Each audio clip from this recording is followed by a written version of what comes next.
T's, and my crews come from, we the B. Need a B, go to Legend B.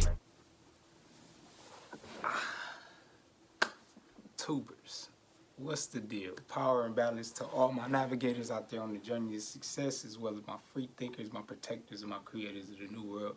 Y'all already know what it is, man. We back with another vid. Shout out to all my new subscribers, my old subscribers, my navigators, I should say. Welcome to the channel. If you haven't done so already, do all the interactive things below the vid, like, comment, share, subscribe, turn on the post notifications, anything that's interactive to trigger the algorithm to be helpful. Welcome back to all my old navigators. Y'all already know we do the apparatus burning and things like that. I ain't had no Palo Santo in a while. I've been burning sage lately, but it's kind of hard to put out, so I rarely burn it. Every once in a while, you know, when I feel like I really need it.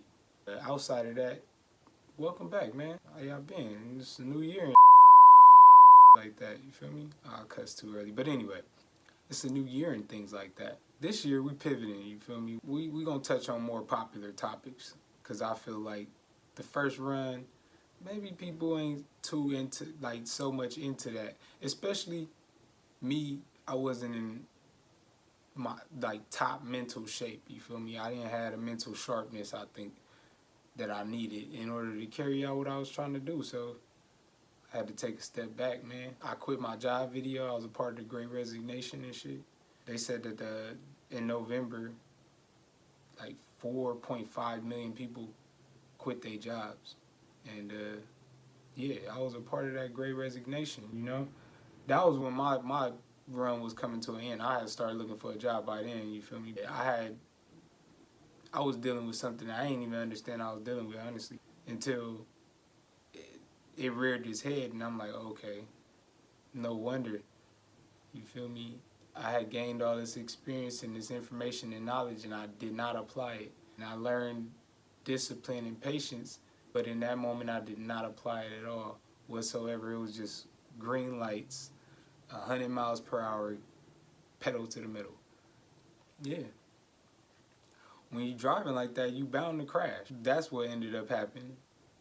I would advise that you don't, you know, kind of use your family as social experiments. You feel me? When you're doing your social experiment, make sure you have, like, this safety net or something that don't conflict with your family's lifestyle.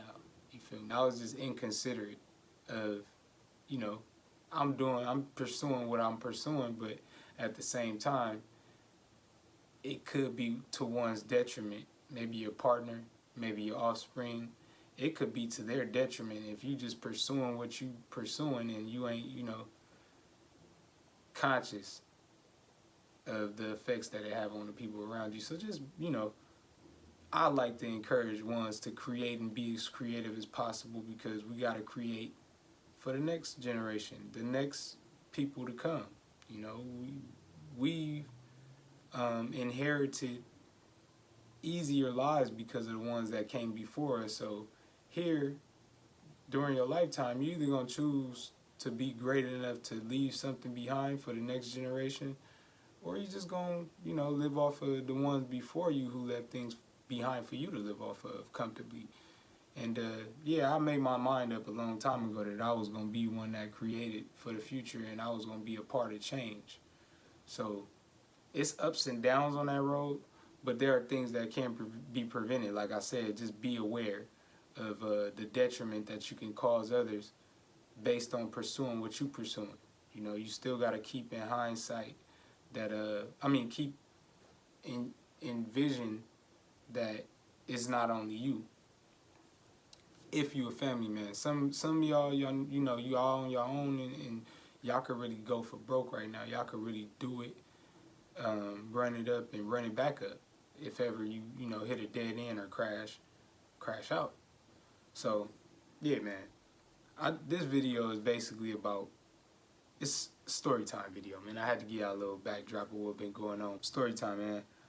Recently, you know, I signed up for therapy and things like that, and just talking to the intake people, I haven't had my official session, but I have talked to therapists and psychiatrists, one therapist, a psychiatrist, and then like a caseworker or whatever, to kind of evaluate me and see like what level of anxiety or depression I deal with.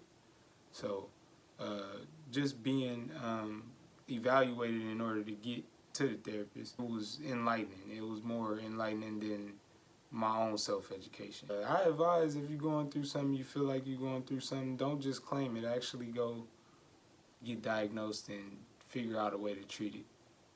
And story time. So one of my traumas, like now, what I deal with is when I go into the world and things like that. When I go out into the world, I'm kind of like on guard. One, because the men that I came up around were in the military, or they joined gangs. They were structured, disciplined men. You might not think that gang members are structured, but yeah, you step out of line, you get DP, you get disciplined. Sometimes when you take your trips and you do your bids, it's a certain program and it's a certain level of discipline that you gotta really comply with, or else you gonna have a hard time out here. Same thing with the military, you know, it's discipline and structure. So them people being around me is why I'm kind of like that. Like when I go out into the world, I'm kind of like militant and structured. But one particular day, I was just, you know, lollygagging with the homie, playing around and shit, and yeah, we got caught slipping. Bro, we getting our, well, he getting his haircut. You already know I'm long hair, don't care. But bro getting his haircut, I'm just sliding with him because this the homie, this my brother. So we out doing our thug. We come out the barbershop. Bro didn't have his money on him. He had his money in the car, so it was so odd how it happened. Like, bro, the dude who did the shit, the assailant, he seen him park, he waited on him, and that was the perfect opportunity. He just so happened to leave his money in the car. He go back to get his money out the car, and this individual come.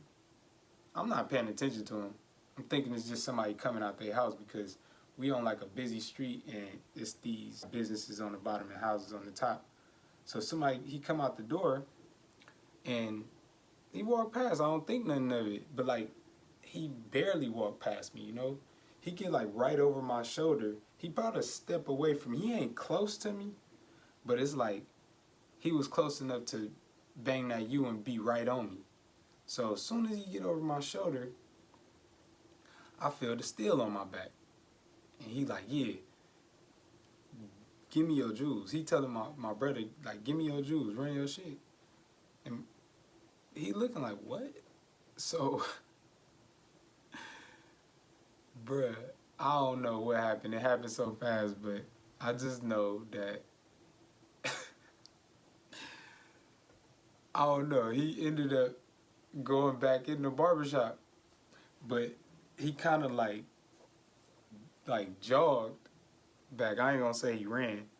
So he kind of like jogged back, and then me and the dude is looking like, the dude telling me to get in the car. I'm like, what? You're not kidnapping me. I'm a grown man. You feel me? Like, you gonna have to be more convincing than that. Whole time in my head, I'm on some damn Detroit urban survival. This is important. Like, yo, I'm trying to get this gun off me so I can get back to my young. Brody don't got no kids, so his instinct ain't that way. Like, he ain't thinking for others. He thinking for himself right now. He just like, I get it because, yeah, that's just a part of evolution. My bro, he kind of jogged off or whatever to alert the people inside, like, yo, there's a nigga outside with a gun and whoop you up. He talking about, you know, run the jewels. Money. Okay. Oh, okay. Got it again. Give me your money, okay? So, he eventually, he had to come back out because when he jogged off, he dropped the money. Bro had just got paid. Bro just got paid. His whole paycheck was in the street damn near. You feel me? Like, so, it's a car coming towards us. The car is approaching us, and I just see I hear the honking. The lady honking, she like, I'm thinking she see the man with the firearm on me. And she like, no, it's money in the street. So the assailant turned his attention to that. That's how I got out of the situation. That's how I got the firearm off me, you feel me? But he was trying to get me to get in the car He came and he smacked the shit out of my hand and dropped my phone, broke my phone, and I had like this big ass scar on my hand, like he had like gun butt my hand or some weird shit. It was weird, but yeah, I was trying to see if I could find the scar, but I be using that shea butter and shit, so my joints they healed pretty nice. But anyway, once he did that, he got my attention. He had the firearm on me, and my partner he kind of like went to go alert the others, the people in the barbershop. So when you go do that, the lady approaches and says, like, it's money in the street. You dropped your money. She trying to tell him you dropped your money, but he got in the barbershop so quick. By the time he turned around and she telling him this, the assailant understand, like, yo, you dropped your bread type shit, and he went to go get the bread. So he get off me, he go walk in the street, pick up all the bread, and he like, yeah, I still want the I still want them Jews, bruh. So once I get in the barbershop, all these cats is running to the back. Mind you, I ain't gonna say where we was at. The participants know, but mind you, we in the area where it's known gang members. And all these cats, a few of these cats is gang members. And he tell them that the dude had the gun on him. And once they seen I was free, once I got to the barbershop, got in the barbershop, I see all these cats fleeing and running over each other like they trying to get out the back door. I'm like, what are y'all doing? Like, ain't this is y'all area? Is this one of y'all partners, or is this just a strange cat in y'all area robbing people? I didn't understand, man. I was so confused, but I just was grateful that I ain't have to try no Detroit urban survival type shit and try to disarm this man, because that's really, hanging with a mentor of mine. He was really with the Wing Chun, the BKF, and the Black Karate Federation and things like that in the '70s. So I just was remembering some of that stuff, how I could use this man momentum against him and get free.